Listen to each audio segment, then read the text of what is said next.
And now, to continue setting the stage for today's conversations, I am honored to welcome someone who helps carry this work forward every day. Please join me in welcoming Angela Connor, our People and Culture Manager here at PSC, to introduce our founder. Yes, yes, give her a hand. Yes.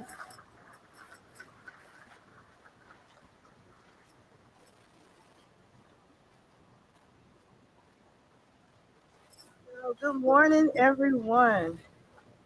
Awesome. So, I am the joy person at PSC, which is why I carry this tambourine, right? This work is hard, and I am so excited to be here to introduce Nathaniel Smith. Um, Everyone knows his accolades. We know all of the awards he's gotten. We know his history. We know how PSC was built. We know that part. But do you know the man behind the legacy? Okay? Nathaniel Smith, a native to Atlanta, Kirkwood, right? Morehouse, baby. Oh, really? HBCUs in the house, right? Um, okay. But Nathaniel is a community member. He is a devoted father, family man, and devoted to community. Not just one, but all community. He can go to Vining City. He can go to Collier Heights. He can go to Temple. He can go wherever in the world and speak the message of truth and equity. It takes a special type of person to do that. He is a son of the Southern. What's the name of it?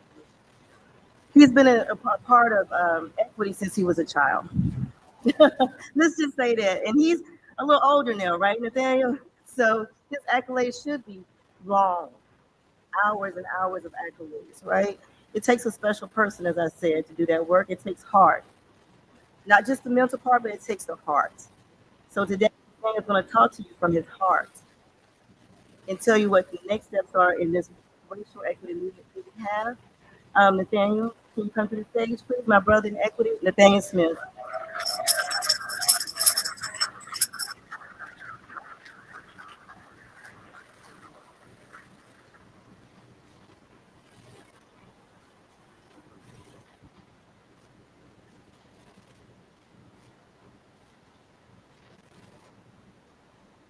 Good morning.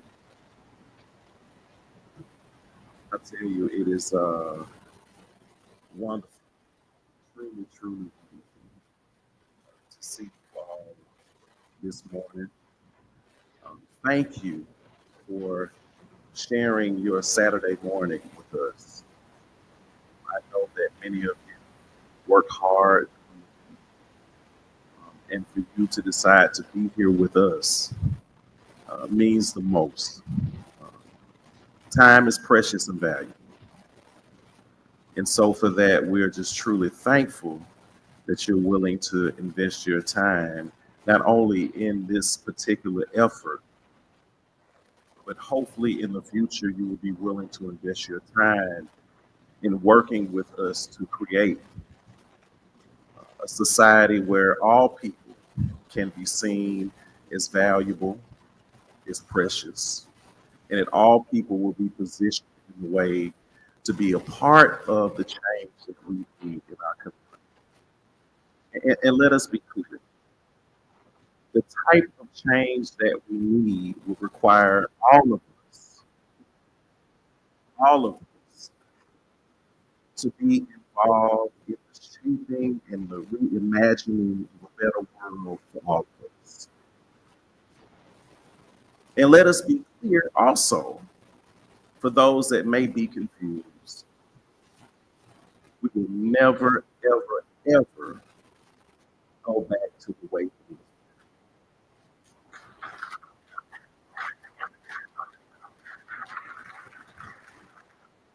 And I'm going to be completely transparent. We should want to, because yesterday didn't work for most of us. So we have an opportunity to create a tomorrow that works for everybody. But it's up to us to decide whether we're going to fight or whether we're going to roll over and allow this moment to intimidate us to the point where we're just going to give it up. And I want to tell you today that doing nothing is an option. Doing nothing is not an option. The neighborhood that you live in, the degree that you have, fraternity that you're a part of, and the perceived privilege you may think you were able to accumulate over this time will not save you. It will not save you from this moment. Standing on the sidelines and hoping that they will not knock on your door or hurt your family will not save you. Because if they come for the most vulnerable in our communities, believe me, they will come for you. So we have to be willing to come together and do things that we may be afraid to do and speak out in ways that may put us in harm's way. But we have to do that now if we want a better future, because there is no going back. So, what is the tomorrow that we want for all people? And we have an opportunity to create that together. Together. We're learning that this culture of fear and culture of classism and greed is not just affecting Black folks today. Even though the primary focus of the propaganda machine was this idea of the DEI hire, which basically meant initially Black people being hired for jobs they were qualified for. But guess what? It's not just Black folks now that are being considered DEI hires. Now, Lisa, white women are considered DEI hires too by their power structure, and they're being fired as well. Other communities of color are now being displaced and considered DEI hires as well. So we have an opportunity to understand that this isn't just about a push and pull between two segments of the community. It's not just about Black or white. Right now, we're dealing as a human family with right or wrong. And I don't, this is just me, and for people that know me, I try my best to be as transparent as I can. It's wrong for a child to be bullied to the point of killing themselves because they're concerned about their parents being deported. It's wrong.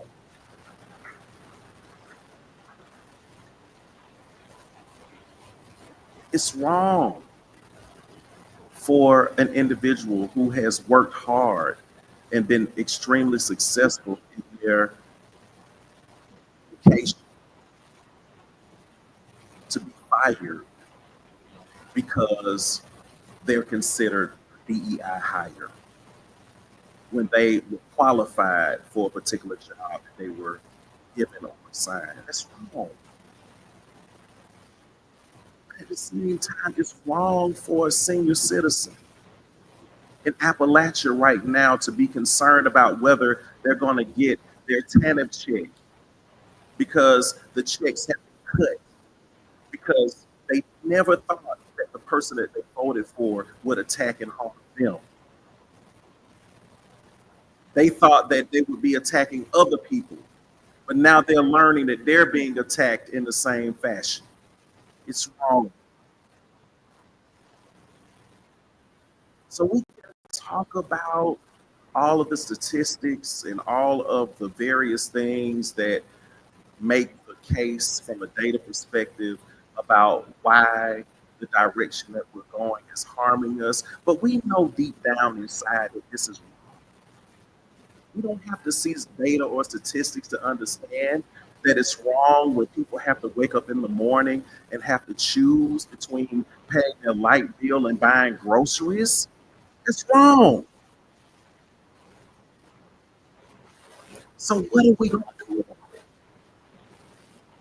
What are we going to do about it as a community?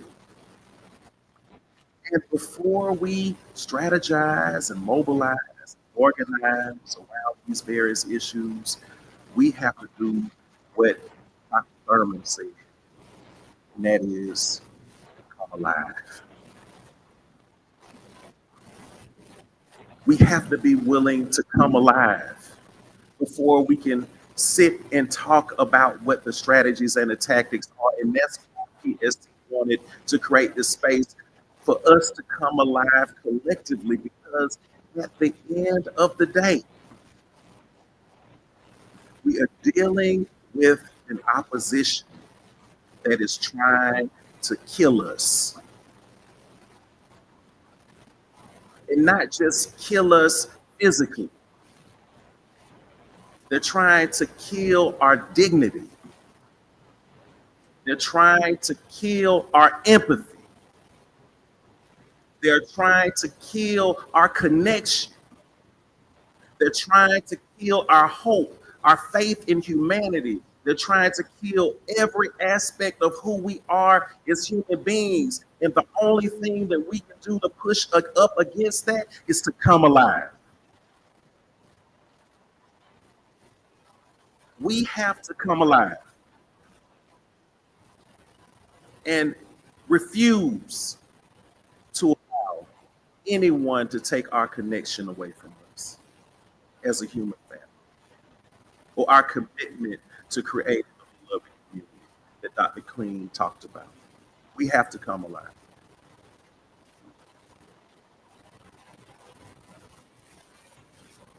So I hope that this time that we have together will give us a chance to get to know each other and to also dream together about what is possible. And also think of ways that we can strategize about the future that we want for our children, our elders, and future generations. We have to do it together. No one organization can do it alone. No one leader can do it alone. Because this role, if you choose it with us, it's not going to be easy. For a long time, after George Floyd's murder, it was cool to talk about this stuff. Supposedly, the corporations gave money, the foundations gave money. We saw commercials, and all types of marketing that made it seem as if America had taken a step forward. But look at where we are now. And we have to be willing to understand where we are now, and also embrace the fact that a lot of people that are like, what can we do? And there are a lot of people that are going to do all they can to stop our progress. And so at the end of the day, for those that are committed to this movement, you may not be invited to the barbecues. And you may not be invited to the banquets. You may not get the guilt money anymore. But it's okay, because we have this community of courage that we can connect to and work collectively together on moving us forward as a community. So I wish I could say to you all that this is going to be an easy road. It's not. But I hope you'll still choose it because it's the right thing to do. And people are depending on us to do it. Nobody else is going to do it, y'all. got to do it ourselves. Nobody. This isn't a movie. The winner will not just win because it's the right thing to do. We have to fight for it. We have to fight for it. So I hope that you will leverage this time, and I've of course invited some friends to share their thoughts. I hope that you will leverage this opportunity as a moment in time that will inspire you and allow you to dream and come alive and connect with key parts of our ecosystem that are working collectively to advance equity. And even more so, be willing to stand up together collectively for what you believe in. Because let us be clear, if we call diversity, equity, and inclusion dog or cat or elephant, it wouldn't matter what we called it, they would still be against it. It is what we believe in that they hate. It is what we are standing for that they hate. So we will never, ever, ever be in a position where we can find the right words that will make them comfortable with the world that we're working to create. There's nothing. So let's move away from that and get to work.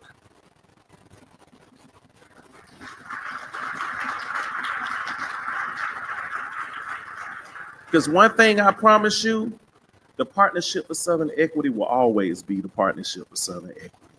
Always. The Partnership for Southern Equity will always stand up for Black people. The Partnership for Southern Equity will always stand up for marginalized communities. The Partnership for Southern Equity will always fight for the beloved community and believe that love is the transformational force today, yesterday, and tomorrow. And we will stand on that. So you never have to worry about PSC switching up. Because before we let a foundation tell us what to do, we'll have fish fries outside.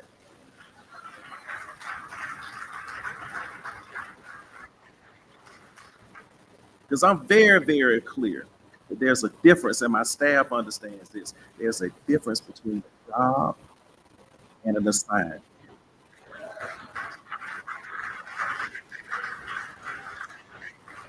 And we've been given an assignment.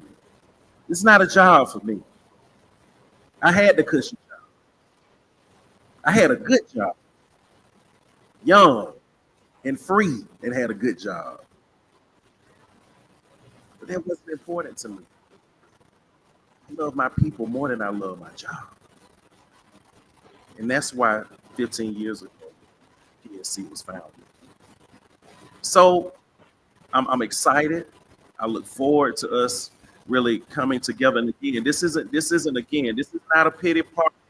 This is not about us patting ourselves on the back. This is not a woe is me conversation. This is about us coming alive and beginning the process of strategizing together around how we're going to move forward collectively as a family and as a village towards the type of world that everyone deserves to be in. So, never going back, y'all. We're never going back. It's up to you to decide what we're going to. That is where the fight is. Where are we going? Not where we've been. So thank y'all. We're gonna have a good time. I'll be around shaking hands and I hope that everybody finds time to say hello. And so now I'm going to take a step back and please let's come alive. Let's come alive today. Okay? Thank you.